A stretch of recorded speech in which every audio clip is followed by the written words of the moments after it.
se arrepender, não. Eu simplesmente vou eliminar você, tirar você do rol de membro da igreja. E você acha, pastor Roderick, você acha, Lélia, desculpe aqui o tratamento, vocês acham chamar de você, eu costumo chamar de senhores. Os senhores acham, vou retirar você, os senhores acham que Deus está de acordo com isso? O senhor acha, irmão Florino, que Deus está de acordo com isso? Eles, além de errar, o senhor ainda fica conivente?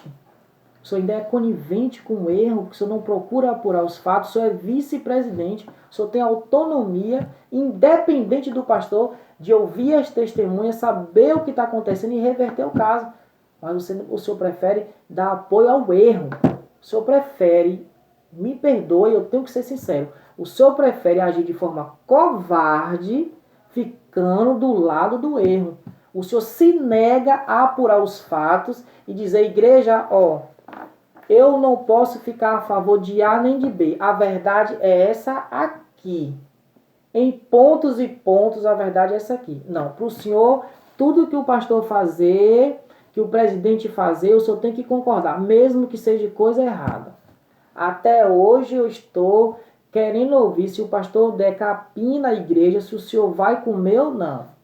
Porque eu só acho que o pastor tem autonomia para fazer tudo.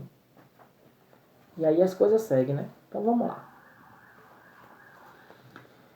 Então, outra coisa que muito me chamou a atenção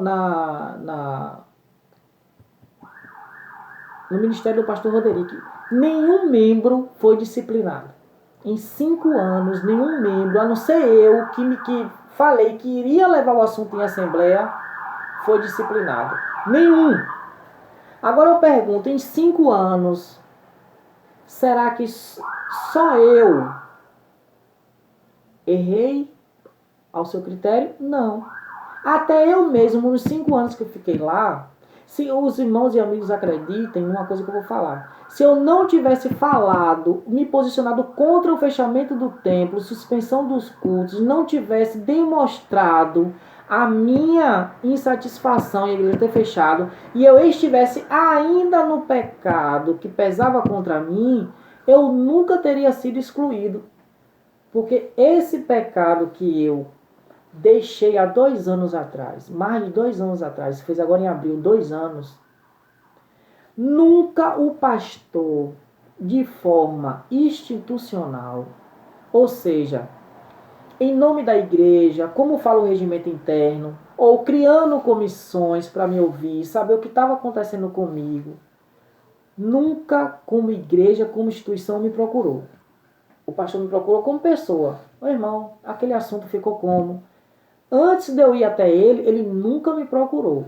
Depois que eu fui até ele, a primeira vez, que depois de 15 dias eu fui reincidente no erro, não é? Que não foi na primeira terça-feira de dezembro de 2019, ele nunca me procurou. Nunca fez uma comissão para falar assim, vai lá, ouve o irmão, vê por que ele está afastado da comunhão. Mesmo frequentando a igreja, não está participando da ceia. Por quê? Né? Levava esse assunto em assembleia, formava uma comissão e os irmãos vinham até mim, me ouvia, não é? E quem sabe até ali ouvir uma confissão da minha parte, um pedido de perdão e uma reintegração da minha parte. Nunca me procurou como igreja, como instituição. Me procurou uma vez como pessoa comum.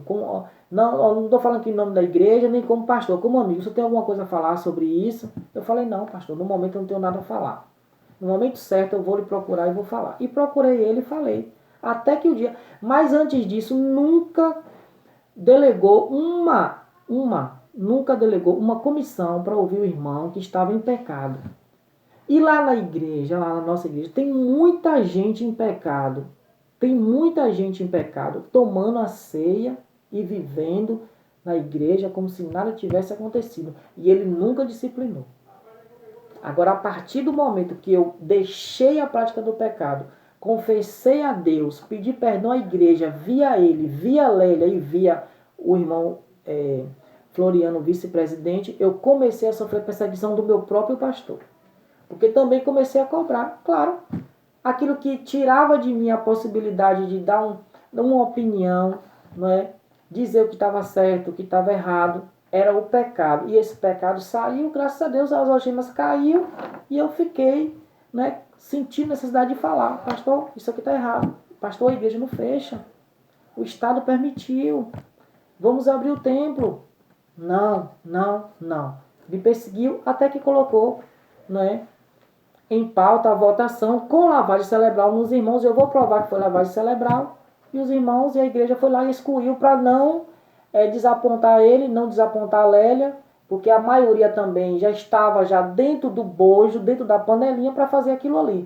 E a igreja, como vítima, muitos não foram, e os que foram ficou: e agora eu faço o quê? Eu vou constranger Lélia. A mão pesava quase 30 quilos para levantar. Teve gente que acho que teve que pegar uma mão e levantar junto com a outra. Com a cabeça baixa, levantando assim a mão, eu aprovo a saída do irmão. Eu excluo o meu irmão com o meu voto.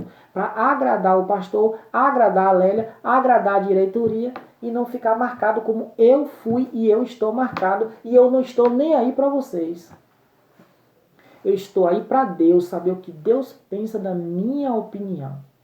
Do que Deus acha, da minha vontade de estar com Ele, juntamente com meus irmãos, adorando como sempre nós estávamos e como o Estado permitiu e como a gente deveria, diante da Pandeflex, todo mundo sabe o que não pode falar aqui, não é? Por causa da plataforma, não é? Se comportar. A gente ia lá, botava máscara. Fazer o quê? Botar máscara. É lei. Vamos lá, vamos botar. Mas não impediu a igreja de se reunir. E as igrejas todas abertas. E socialmente o pastor aprontando, saindo, passeando, fazendo o que ele bem quer. E a igreja trancada, fechada e pagando o salário dele, 5 mil reais a ele. Né? Se ele abrir mão de alguma coisa, era para ele devolver todinho, que a igreja não mandou ele ir para casa. Era para deixar ele sem salário. O senhor quer, pastor? Quer? Não é para abrir a igreja, não é para prestar não, trabalho para a igreja não, o senhor é funcionário da igreja. Se o senhor não vai prestar os seus compromissos, o senhor, como cidadão comum, como trabalhador, também tem que se submeter à revelia. Né? O senhor também fica sem salário, não quer ir trabalhar não come, é o que a Bíblia diz.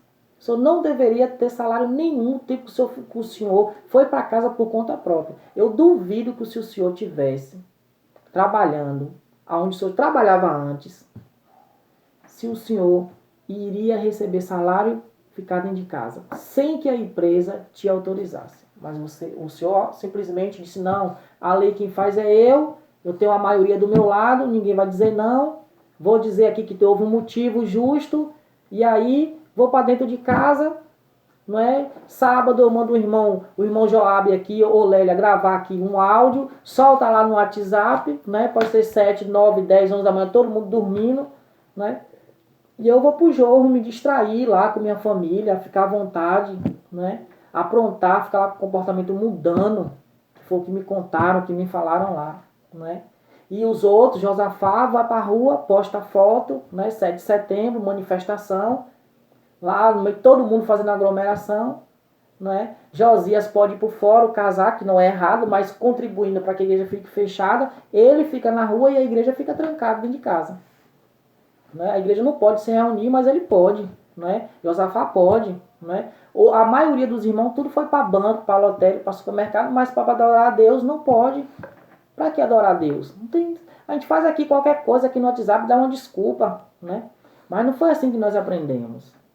O pastor Antônio Fernandes nem para o seu sepultamento liberou a igreja para fechar. Suspender culto. Não. Nem se eu morrer, vocês fechem a igreja. Agora, para uma ameaça do pastor morrer, dos idosos morrer, que a igreja tem muito idoso, não pode. Né? Eu tenho problema de saúde, quem sabe? Eu não sei se ele falou isso, né? Mas eu digo assim, quem sabe eu tenho um grupo, que eu sou do grupo de risco, quem sabe, né? Eu tenho rinite, eu posso pegar esse Covid e morrer, então não vou para a igreja, não. 8 meses de igreja fechada. Covarde. Aí, como um abismo chama outro abismo, o irmão que falar, né, vou dar uma queixa, vou na delegacia, né, e depois eu tenho um álibi para botar ele para fora.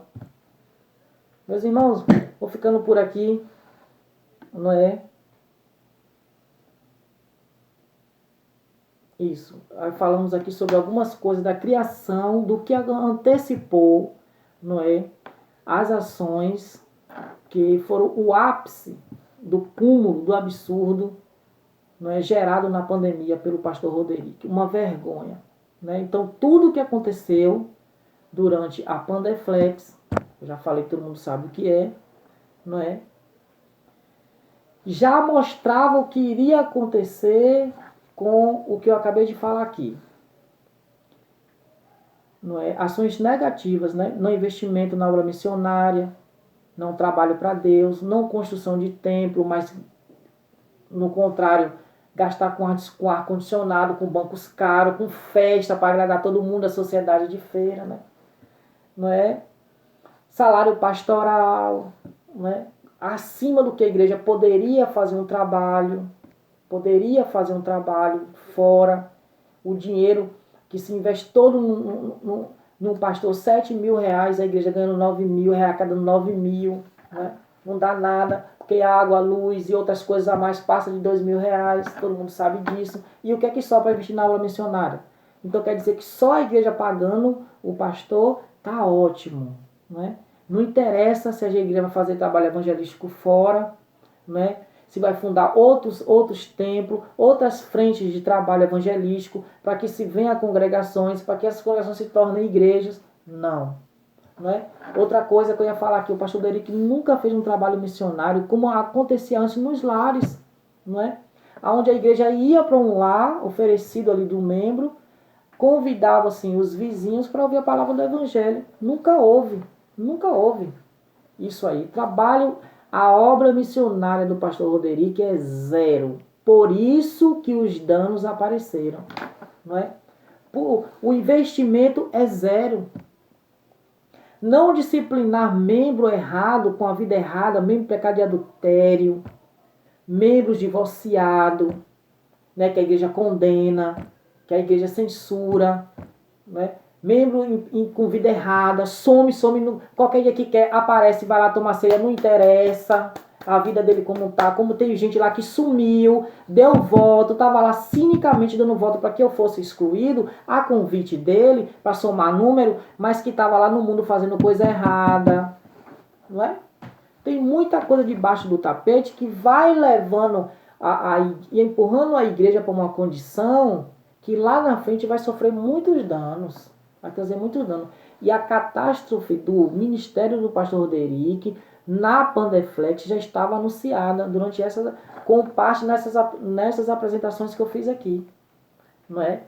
Tanta coisa aconteceu lá na Pandeflex que chegou ao ponto do pastor ir para uma delegacia prestar conta de um membro, excluir membro, fazer discriminação com membro da igreja, excluir membro. Não deu nem um ano de suspensão, nem 6 meses. É exclusão, vai embora. Achando ele que eu vou embora da igreja. A igreja não é sua, como é que eu vou embora? Eu vou lá adorar meu Deus e cale-se todos diante dele. Cale-se todos. Todo mundo caladinho lá diante dele. A igreja de Deus que me colocou lá foi ele. Ele me comprou com seu sangue. Nem o senhor, pastor Roderick, nem a senhora Lélia, nem nenhum de vocês vão me tirar daí de dentro. Nenhum. Estão ouvindo? Nenhum de vocês vão tirar daí. A igreja é de Deus. Eu estava reivindicando como membro que foi escolhido de forma democrática, seguindo todos os trâmites da lei, com amparo regimental, e vocês foram covardes, manobrou, fez lavagem cerebral e conseguiu me colocar para fora da membresia. Agora da igreja vocês não vão me colocar, não. E eu não tenho medo de nenhum de vocês. Nenhum de vocês eu tenho medo. Eu sei que aí a casa de Deus tem pessoas comprometidas com ele. A igreja é de Deus. Mas se por acaso tiver algum que ofereça ameaça para mim, eu não tenho medo. Todo domingo eu estou aí. Vocês sabem, eu vou sozinho. E Deus, às vezes eu vou com minha família, às vezes eu vou com minha filha. E vocês vão ter que me engolir até o dia que eu chegar no céu. Eu vou falar assim, aqui Senhor, o que eu excluí lá, ó, eu excluí porque ele se colocou contra uma determinação da diretoria, não é da igreja, é da diretoria. A você, meu irmão, meu amigo que me acompanhou aqui, meu muito obrigado, Deus abençoe. E a partir do próximo vídeo, nós vamos começar a narrar aqui com provas, com áudio, vídeo, não é, escrita, impressão de conversas que eu tirei aqui do WhatsApp, tempo que a gente conversamos aqui durante as ações do pastor. Vamos começar a contar a partir do dia 13 de março de 2020. O dia que o pastor, de forma monocrática, covarde, antidemocrática, não respeitando a igreja, fechou a igreja, a sede, por 6 meses, depois 2 meses, e a congregação de Santo Estevão por 1 ano, 2 meses e meio.